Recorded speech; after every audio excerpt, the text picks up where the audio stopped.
Let's move on now. Anyone can now own a small share of a great masterpiece. But the question is how? Our next report by Voice of America will give you all the answers. Take a look. Investing in art is something beyond what many people can afford.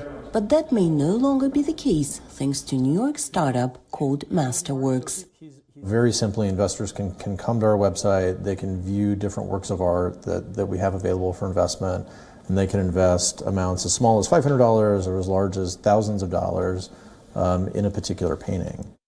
Scott Lynn, a collector who in 2017 founded the startup called Masterworks, says the concept of fractional ownership gives people lots of opportunities that used to only be available to the super rich.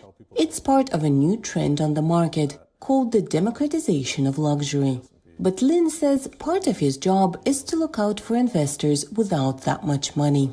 For example, many people use IRA or retirement accounts to invest in these paintings. So we want to make sure that the returns are as predictable as possible and the risk is reasonable. When a masterpiece is sold at an auction to a collector, it usually disappears from the public sight. But in case of fractional ownership, the art piece continues its journey from one museum to another. We like the idea of once we purchase these paintings and then sell them off to investors to re-loan them out to museums so they can be seen in the public. The coronavirus-inspired quarantine has amplified the investors' appetite for art. Since the pandemic hit the US in mid-March, Masterworks has been attracting over 10,000 new investors a month. All in all, people have invested over $30 million in 15 world masterpieces. In the last 2 years, only 5 works of art have been purchased.